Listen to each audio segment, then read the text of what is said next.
It's 007 himself. Yes, the name's Brosnan, Pierce Brosnan.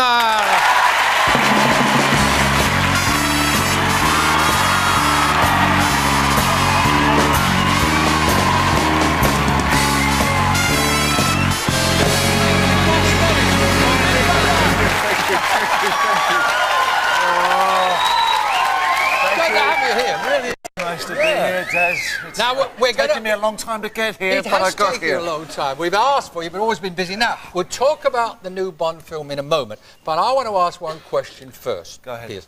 Is that right that you once played in Panto? Yes, I was in Panto. I played an Italian chocolate tree. I was in the... You were what? I was a chocolate tree. You were a chocolate tree? I started my life as a chocolate tree and I got to this point. Do you realise what's going people in the cinema now? People in the cinema when the villain comes on are going to be shouting out, "He's behind!" Is it also true, Pierce, that you used to do fire eating? I did fire eating, Des. But what was that all about? Well, to go back to the chocolate tree, it was my first job. It was in York Theatre Royal. I was an acting ASM after I left drama school in 1976. So, and acting ASM is acting... You do what they tell you. And yeah, you do what you tell you. They tell you. Making coffee and tea and stuff like that. And I played the chocolate tree. But never again, though, I shouldn't think. Well, you never know. The business is full of surprises. Things get really rough, yes. Really, if it gets really rough, I can go back there. What about this fire eating that you did? I mean, I can't imagine... How do you start fire eating? Well, the first time? I started as an actor in a place called the Oval House Theatre Club, and I was about 17, and it was in the early 70s, and one day they had a workshop for fire eaters, and I was walking past this kind of, this theatre, and I looked inside, and there was all these kind of guys and girls, and the girls had their tops off. Oh, so now it's all... It was the late, 60s, early 70s, and it was a fire eating workshop, so I went in and I said, okay, let me have a crack at it. Well, and so would I guess, under those circumstances.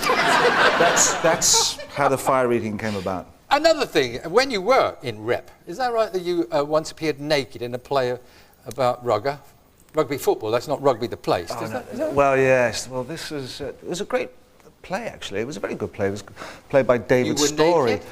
Well, David Storey wrote this play called The Changing Room, and I was naked. And it was Westcliff-on-Sea, and it was winter time, and they were knocking the back wall of the theatre out. It was cold. And it was very, very cold. And the second act or the third act, I can't remember what act it was, but the lads all had to come out because it took place in a changing room, okay? It was a very good play, set in Yorkshire, but it was the height of winter, and all the lads are backstage, and the stage manager is giving you a water down with the watering can and stuff like this, and say no more. There's no business like this. Say no more. Now, the new Bond film, I've seen it, it's fantastic. The World Is Not Enough, it's brilliant. Some of the action scenes there are just unbelievable. That opening scene, I mean, you do your own stunts though, don't you? Well, I do as much as I possibly can. I mean, the insurance company will step in there at times and say, no, you're not allowed to do this, etc. But, the great joy of doing this kind of movie is being able to participate in the stunts. The leading ladies in this movie are gorgeous. There's Sophie Marceau and there's Denise Richards. Have I got that right? There's Denise Richards, yeah. There's Denise Richards. I assume you don't use stunt doubles when you're doing the scenes with them. You wouldn't have anybody...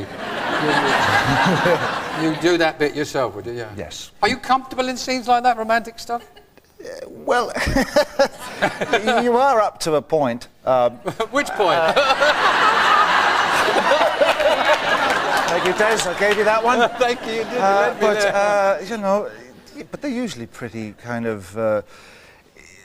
they can be embarrassing at times. But yes. But if you're with, somebody who knows how to acquit themselves, etc., then you kind of just get on with the business at hand.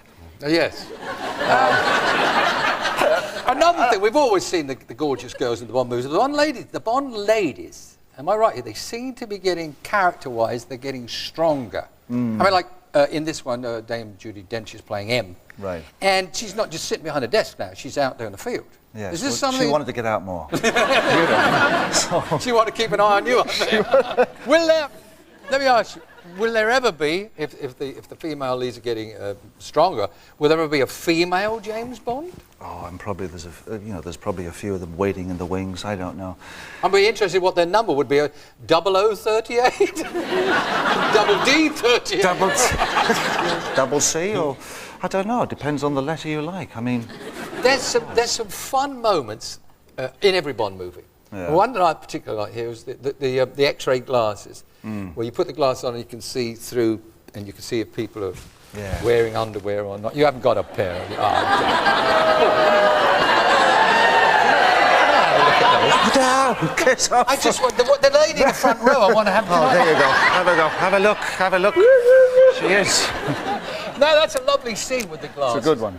Am I right in thinking, Pierce, that I get the feel, the way you deliver some of the double entendres and stuff, that you like doing the comedy, that you would like to do more comedy, play comedy roles, Cary Grant, Niven type of things?